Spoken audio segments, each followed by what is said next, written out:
New York City shimmered beneath a cold autumn sky, its skyline glowing like a field of restless stars. Inside The situation's glass tower escalating of faster than Kingston anticipated. Enterprises, high We need above to act now Manhattan's before it's too endless late. movement, Emily Carter stood alone in her office. As the youngest CEO in the company's history, she was known for her sharp mind, fearless decisions, and icy composure. Investors admired her, employees respected her, competitors feared her, but tonight, none of that mattered. The city lights outside her window felt distant.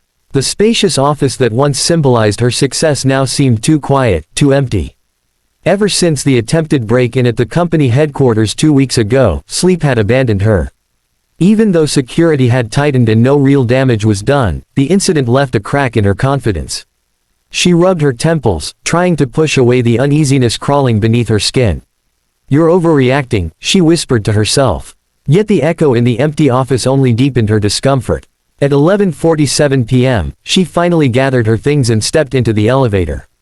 The ride down felt longer than usual. Each soft hum of the machinery made her heart beat faster. When the doors opened into the lobby, she exhaled in relief. Daniel Hayes stood near the entrance desk, dressed in his Navy security uniform. Unlike the other guards who rotated shifts, Daniel had been assigned permanently after the break-in. Tall, composed, and observant, he carried himself with quiet confidence. "Good evening, Ms. Carter," he said politely, offering a respectful nod. "Evening, Daniel," she replied, forcing a small smile. He noticed the tension in her expression immediately. Over the past few days, he had observed how she lingered in the lobby before leaving, as if reluctant to step outside alone. Tonight was no different. "You working late again?" he asked gently. "Yes," she answered, adjusting her coat. Then she hesitated. Words hovered on her lips, fighting against pride. Emily Carter was not the type to admit weakness, especially not to an employee. But something about Daniel's steady presence made her walls weaken. The lobby felt unusually silent. The city sounds outside seemed far away. She looked at him, then away, then back again. "Daniel," her voice was softer than she intended. "Yes, ma'am." She swallowed hard. "I'm afraid to sleep alone." The confession hung between them, fragile and unexpected. Daniel blinked in surprise but quickly masked his reaction. He didn't see a powerful CEO standing before him now, he saw a woman exhausted by fear she couldn't control. Emily felt embarrassed immediately. "I know it sounds ridiculous," she rushed to explain. "It's just, after what happened, I can't shake the feeling that someone's watching. Every noise in my apartment feels like a threat." Daniel's expression softened. "It's not ridiculous," he said calmly. "Anyone would feel shaken after that." She searched his face for judgment but found none, only sincerity. For the first time in weeks, Emily didn't feel completely alone. And neither of them realized that this simple confession, spoken under the bright lobby lights of a Manhattan tower, was about to change everything. Daniel remained silent for a moment after Emily's confession, carefully choosing his words. He understood boundaries. She was the CEO. He was security. Lines were not meant to blur. But fear didn't care about titles. "If you'd like," he said calmly, "I can escort you home and stay nearby until you feel safe." Just as part of extended security protocol. Emily hesitated. Her pride resisted, but exhaustion won. "Would you really?" she asked quietly. "Of course." 20 minutes later, a black company SUV pulled up in front of her luxury penthouse overlooking Central Park. The building was modern, secure, and equipped with surveillance cameras on every floor. Yet as Emily stepped inside, the silence pressed against her chest. Daniel did a professional sweep of the apartment, checking windows, doors, balcony locks, closets. Everything appeared secure. "It's clear," he assured her. "Thank you," she said, wrapping her arms around herself. She hated how vulnerable she felt in her own home. Daniel stood near the living room window, alert but relaxed. "I can stay in the living area tonight. You should try to rest." Emily nodded, disappearing into her bedroom. She turned off the lights and lay in bed, staring at the ceiling. For several minutes, there was only silence. Then, a faint thud. Her heart jumped. Another soft scraping noise echoed from somewhere near the balcony.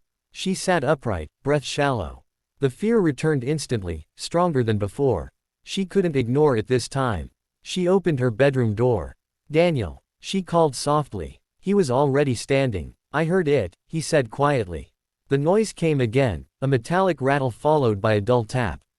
Daniel moved toward the balcony doors with steady steps. Emily remained frozen behind him. The city wind howled outside. Daniel unlocked the sliding curtain slowly. One of the balcony doors wasn't fully secured. The wind had been forcing it against the frame, creating the sound. He locked it tightly and checked the seal. "It's just the wind," he said gently. Emily let out a breath she didn't realize she was holding. Her legs felt weak from adrenaline. "I'm sorry," she whispered. "I feel foolish." "You're not foolish," Daniel replied. "Your mind is on high alert. That's normal after something traumatic." She looked at him carefully. "You don't think I'm weak. I think you're human." The simplicity of his answer disarmed her. Instead of returning to her bedroom, Emily sat on the couch. Daniel remained nearby but kept a respectful distance. "Can I ask you something?" she said. "Yes. Why did you take this job? Night security isn't exactly glamorous." A faint smile appeared on his face. "I served in the military for 6 years. Protecting people is what I know how to do. It gives me purpose." She studied him differently now. Not just as an employee, but as someone with strength shaped by experience. The apartment felt quieter now, calmer. For the first time in weeks, Emily felt safe enough to close her eyes, just for a moment. And Daniel stayed awake, watching over the silent city, unaware that this night was only the beginning of something neither of them expected. The night slowly drifted toward dawn, and Manhattan's restless energy softened into a pale gray morning. Daniel had remained awake on the armchair near the living room window, alert but calm. The city lights flickered out one by one as sunlight began touching the skyline. Emily had fallen asleep on the couch sometime after 3 a.m., wrapped in a soft cream blanket. For the first time in weeks, her breathing was steady, peaceful. No tension in her expression. No sudden flinches at imaginary sounds. Daniel noticed. He didn't wake her. Instead, he quietly made a cup of coffee in the kitchen, moving carefully so the sound wouldn't disturb her rest. But as the aroma filled the apartment, Emily slowly opened her eyes. For a brief moment, she looked confused, then she saw him standing by the window with a mug in his hand. "You're still here," she said softly. "I said I would stay," he replied. She sat up, brushing a strand of hair from her face. "Did you sleep at all?" "Not really. Occupational habit." A small smile appeared on her lips. It was the first genuine smile he had seen from her since the break-in. "Thank you," she said quietly. "Last night, I didn't wake up once. That hasn't happened in weeks." Daniel nodded. "Sometimes safety isn't about locks and alarms. Sometimes it's about knowing someone is watching out for you." His words lingered in the air. Emily stood and walked toward the large window overlooking Central Park. Morning joggers were already moving along the paths below. The world looked normal again, peaceful, almost beautiful. "I built everything on being strong," she admitted. "I thought showing fear meant losing control. But last night, I realized something." Daniel remained silent, giving her space. "I don't want to live like I'm constantly fighting shadows," she continued. "And I don't want to pretend I'm invincible." "You don't have to," he said simply. She turned to face him. There was something different in her eyes now, not fear, but clarity. "Would you consider something?" she asked carefully. "Of course. I want you to become my head of personal security. Full-time. Not just for the company building, for me." Daniel was surprised. "That's a big decision." "I don't make small ones," she replied softly.